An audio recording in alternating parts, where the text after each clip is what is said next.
अस्सलाम वालेकुम व्यूवर्स, कैसे हैं आप सब। आज मैं आपके सामने बेसिक कंप्यूटर कोर्स का थर्ड डे क्लास लेकर आई हूँ। आज हमने इस पढ़ना है डेस्कटॉप इन्वायरमेंट के बारे में। इसके मेन ऑब्जेक्टिव्स क्या हैं जो आज हमने डिस्कस करने हैं। Icons and it's uses. First पे आइकॉन्स क्या होते हैं, उसके इस्तेमालात क्या हैं। वर्किंग विद डेस्कटॉप इन्वायरमेंट और आइकन्स की वर्किंग के बारे में डिस्कस करेंगे।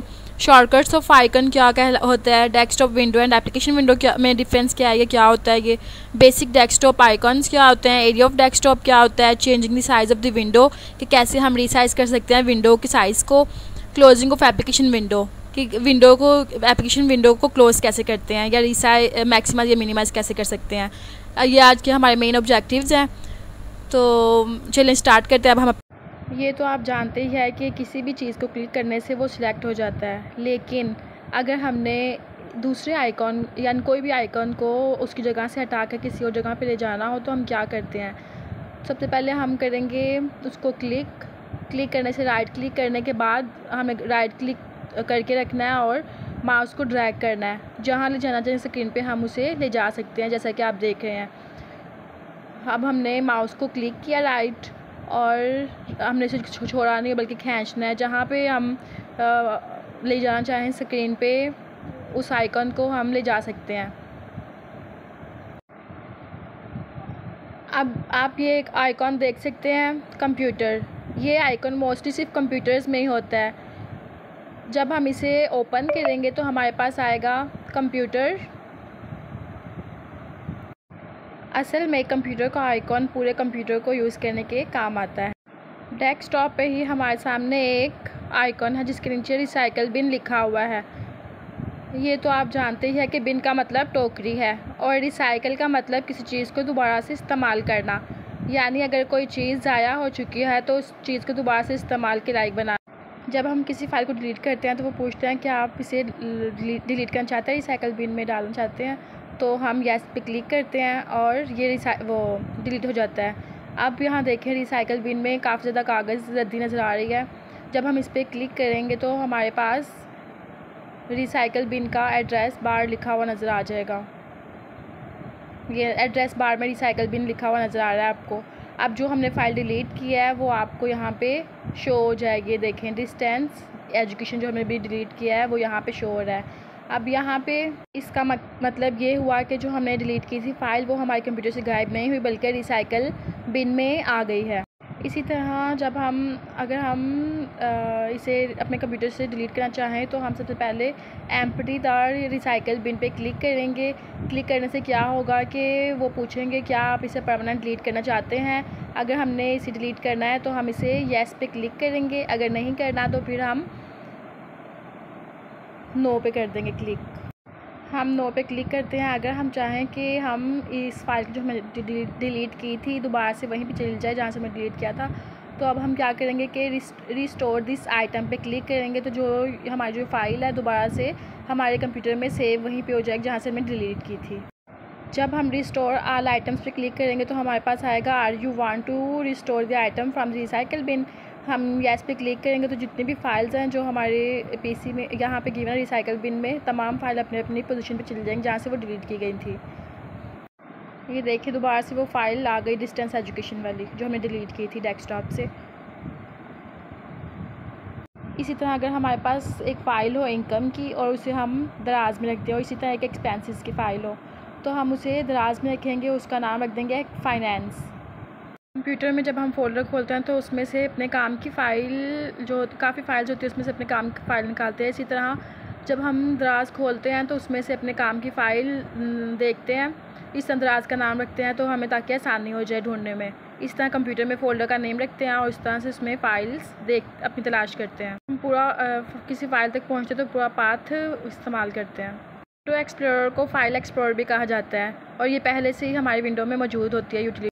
इसके लिए सबसे पहले हम जाते हैं कंप्यूटर में। कंप्यूटर में बाईं तरफ हमारे पास काफ़ी बड़ी लिस्ट है, इसमें कंप्यूटर सेलेक्ट किया गया है तो कंप्यूटर में मौजूद फाइल्स हार्ड डिस्क हमारे पास शो हो रही हैं दाईं तरफ। इसी तरह से नीचे भी शो हो रही हैं। इसमें हम न्यू वॉल्यूम पे क्लिक करते हैं तो हमारे पास दाईं तरफ इसमें मौजूद फ़ोल्डर्स शो हो जाते हैं जैसे कि आप देख सकते हैं। दाएं तरफ किसी भी फ़ोल्डर को सिलेक्ट करके हम फाइल्स में जाकर डिफरेंट ऑप्शन सेलेक्ट कर सकते हैं, जैसा कि rename, open, delete, send to, copy वगैरह। मैं ये बताऊंगी आपको कि फ़ोल्डर आइटम्स को कैसे पहचानते हैं। इसके लिए सबसे पहले हम डेस्कटॉप पे राइट क्लिक करेंगे तो हमारे पास एक लिस्ट आ जाएगी। लिस्ट आने के बाद जब हम इसमें न्यू पे क्लिक करेंगे तो हमारे पास एक और लिस्ट आ जाएगी जिसमें लिखा होगा फर्स्ट पे फ़ोल्डर। नज़र आया आपको फ़ोल्डर के साथ उसका आइकन बना हुआ नज़र आ रहा है आपको सबसे ऊपर, और उसके नीचे काफ़ी ज़्यादा आइकन्स गिवन है, जैसे कि Microsoft access, database, flash, action script, ये सारे डिफरेंट आइकन्स हैं हमारे पास। सबसे ऊपर फ़ोल्डर गिवन है, जब हम इस पर क्लिक करेंगे तो हमारे पास ये नया फ़ोल्डर शो हो जाएगा डेस्कटॉप पे। जब हम इस तरह के आइकन को देखते हैं तो हमें पता चलता है कि ये एक फ़ोल्डर है। डेस्कटॉप शॉर्टकट के बारे में बताती हूँ। सबसे पहले हमने कंप्यूटर की विंडो पे क्लिक करना है, फिर लोकल डिस्क में जाना है, फिर वहाँ पे जाके प्रोग्राम फाइल्स पे राइट क्लिक करेंगे तो हमारे पास एक लंबी सी लिस्ट आ जाएगी। उसमें हमें जाना है सेंड टू पे। सेंड टू पे जब हम क्लिक करेंगे तो हमारे पास एक और लिस्ट आ जाएगी। वहाँ पे होगा ओपन, वहाँ पे लिखा होगा डेस्कटॉप क्रिएट शॉर्टकट। जब हम इस पर क्लिक करेंगे तो ये जो फाइल है प्रोग्राम फाइल्स वो हमें डेस्कटॉप पे शो हो जाएगी, यानी ये हमारा शॉर्टकट डेस्कटॉप शॉर्टकट क्रिएट हो जाएगा ताकि हम इजीली फ़ाइल तक पहुंच जाते हैं इस तरह से।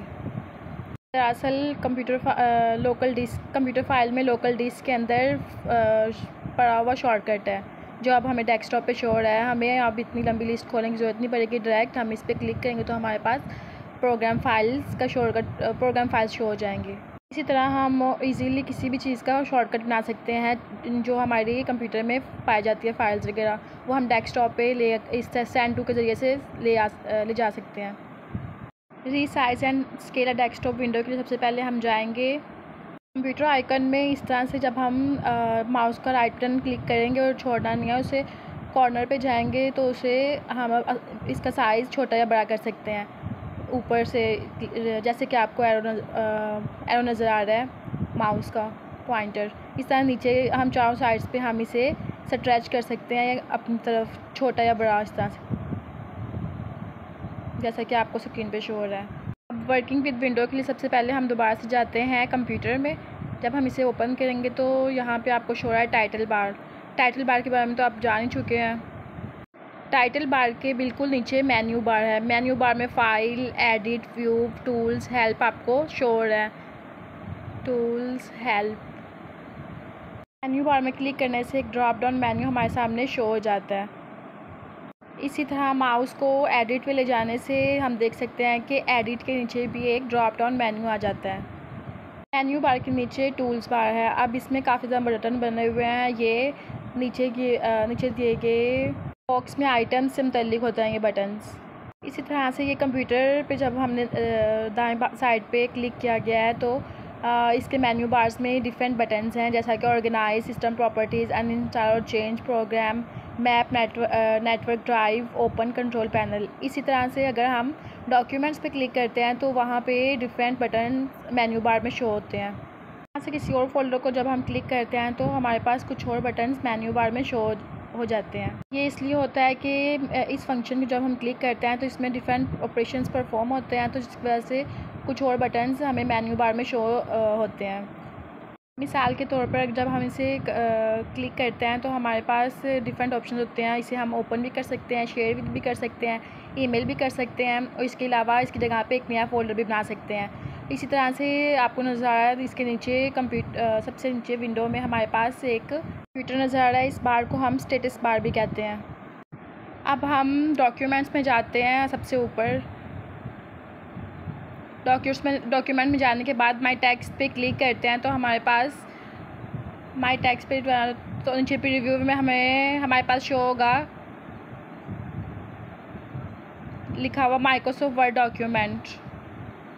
एप्लीकेशन विंडो को समझने के लिए सबसे पहले हम जाते हैं स्टार्ट बटन पे क्लिक करते हैं। स्टार्ट बटन क्लिक करने के बाद हमारे पास एक लिस्ट आती है, वहाँ पे हम क्लिक करेंगे ऑल प्रोग्राम्स पे।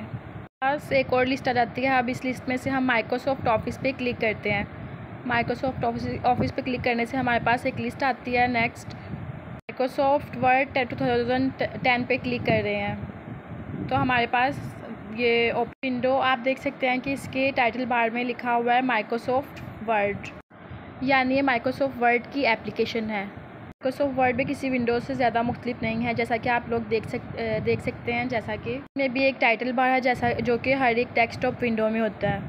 एप्लीकेशन विंडो में हमारे पास टाइटल बार के नीचे रिबन्स बार हैं, जैसा कि home, insert, page layout, reference, mailing, view, preview. हर रिबन टैब्स के नीचे बहुत सारे फॉर्मेटिंग मेन्यूज़ है, जैसा कि आपको शो हो रहा है। मेन्यूज़ को इस्तेमाल करना मैं आपको बाद में सिखाऊंगी, जब हम MS वर्ड के बारे में कंप्लीट बताऊंगी कि कैसे डॉक्यूमेंट्स को बनाया जाता है। जैसा कि दूसरी विंडोज़ में भी स्टेटस बार शो होता है, जैसा कि आपको स्क्रीन पे नज़र आ रहा है, और वो उस डॉक्यूमेंट के मुतालिक बताता है कि कितना क्या है। इस तरह से MS वर्ड में भी सबसे नीचे शो होता है स्टेटस बार, जैसा पेज लेआउट, कॉलम वगैरह। अब मैं आपको विंडो को मैक्सिमाइज़ और मिनिमाइज़ करना बताती हूँ। जिस तरह से हमने पहले विंडो को मैक्सिमाइज़ और मिनिमाइज़ किया था, सेम इसी तरह से एप्लीकेशन विंडो को भी हम मैक्सिमाइज़ और मिनिमाइज़ कर सकते हैं। मिनिमाइज़ के बटन पर जब हम क्लिक करेंगे तो ये फ़ोल्डर मिनिमाइज़ हो जाएगा, इसे मिनिमाइज़ प्रोसेस कहते हैं, मिनिमाइजेशन प्रोसेस। अब ये दोबारा से नीचे वर्ड में शो हो रहा है, जैसा कि नज़र आ रहा है आपको। जब हम वर्ड पे दोबारा से क्लिक करेंगे तो ये जो वर्ड एप्लीकेशन डॉक्यूमेंट है, ये हमारे दोबारा से स्क्रीन पे अपीयर हो जाएगा क्लिक करने से। इसी तरह हमने विंडो को मैक्सिमाइज़ किया था, इसको एप्लीकेशन डॉक्यूमेंट को भी हम मैक्सिमाइज़ कर सकते हैं। अब मैक्सिमाइज़ के बटन पर जब हम क्लिक करेंगे तो ये स्क्रीन बड़ी हो जाएगी।